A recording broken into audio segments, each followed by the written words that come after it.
Eh, Assalamualaikum warahmatullahi wabarakatuh. Perkenalkan, nama saya Ananda Aden Putra dengan NIM E1 E1240027.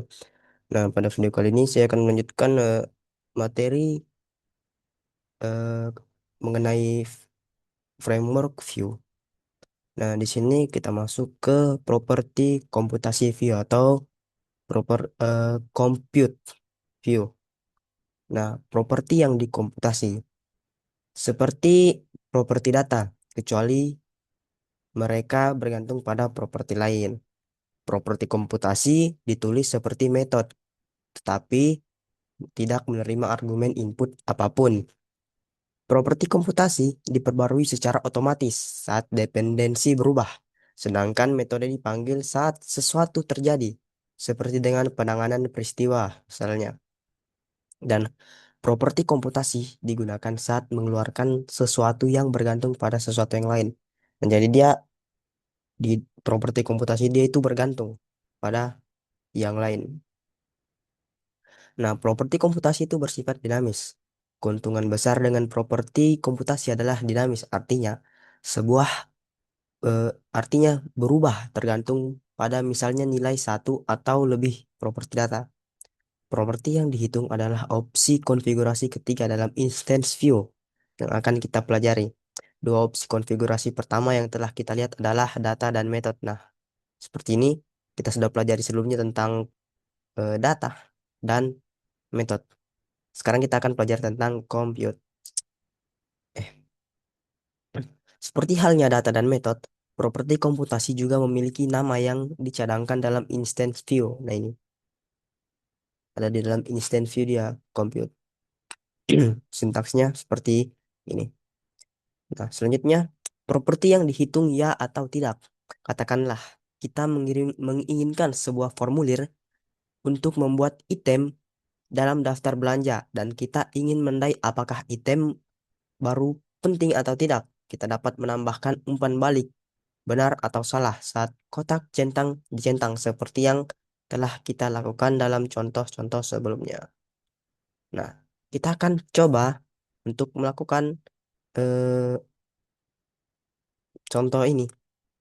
Nah, sini kita bisa lihat kode fullnya. Coba di kode editor kita sendiri.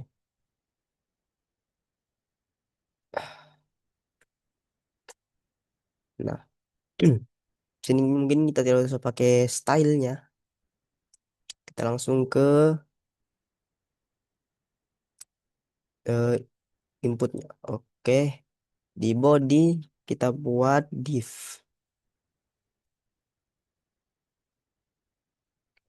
Div ID sama dengan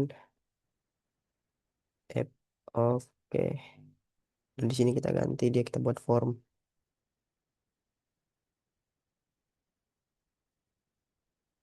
Kita buat pertama form.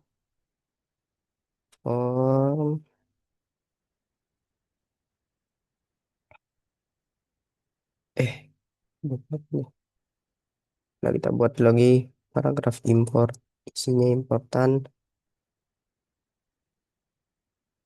item import item. Kita buat lagi label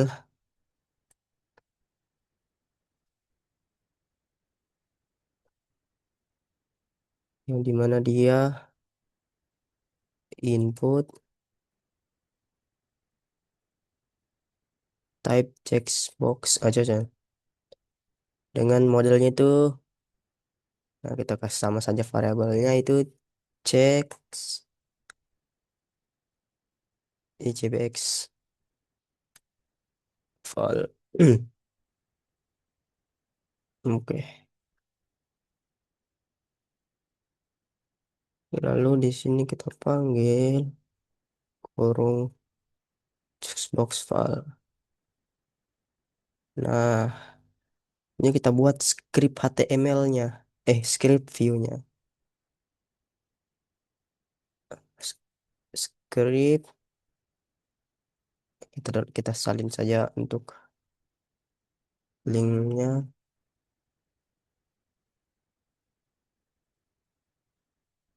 buat buka lagi script. Nah, script cons view checkbox file files. Nah, di sini dia eh ketika kita hanya menggunakan apa namanya? Oh, kita tutup dulu scriptnya.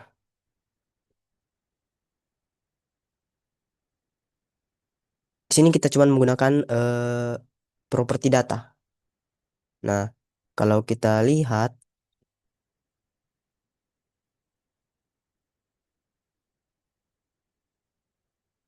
kita go live dulu. Nah, nah, hasilnya kan true, false. Kalau kita checklist dia true. Kalau kita tidak checklist dia important apa namanya? Checkboxnya ini kita tidak checklist dia false. Nah, di sini sebentar kita akan ubah. Dia bukan true false menjadi yes or no dengan menggunakan compute. Nah, di sini. Namun jika Anda bertanya kepada seseorang apakah ada sesuatu yang penting, kemungkinan besar mereka akan menjawab ya atau tidak. Nah, untuk user experience, kalau user kan pasti tahunya itu yes or no, bukan true atau false. Nah, jadi untuk membuka formulir kita lebih sesuai dengan bahasa yang normal, lebih intuitif. Kita harus memiliki ya atau tidak sebagai umpan balik pada kotak centang alih-alih benar atau salah atau true atau false.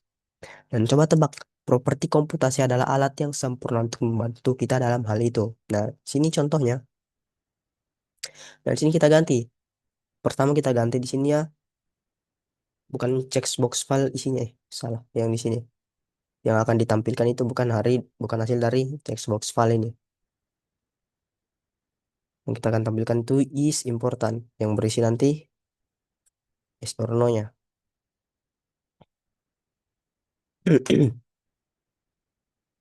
Nah, di sini seperti ini kita tambahkan compute, komputasi, properti compute-nya kita tambahkan. Lalu di nah ini mungkin agak beda, kita kita samakan saja.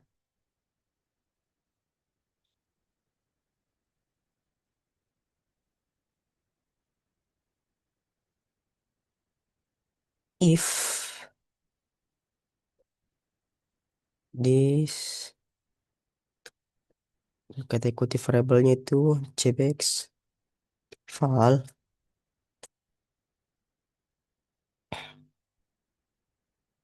return yes.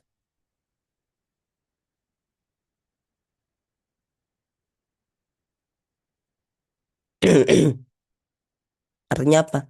Jika checkbox filenya true, dia akan return yes. Sedangkan jika checkbox filenya false, dia akan return no. Nah, kita lihat di sini. Nah, dia telah berubah dari yang tadinya true false menjadi yes or no. Nah, disitulah kita menggunakan properti komputasi. Nah, mungkin itu saja video dari saya yang mengenai properti komputasi pada Vue. Sekian, wassalamualaikum warahmatullahi wabarakatuh.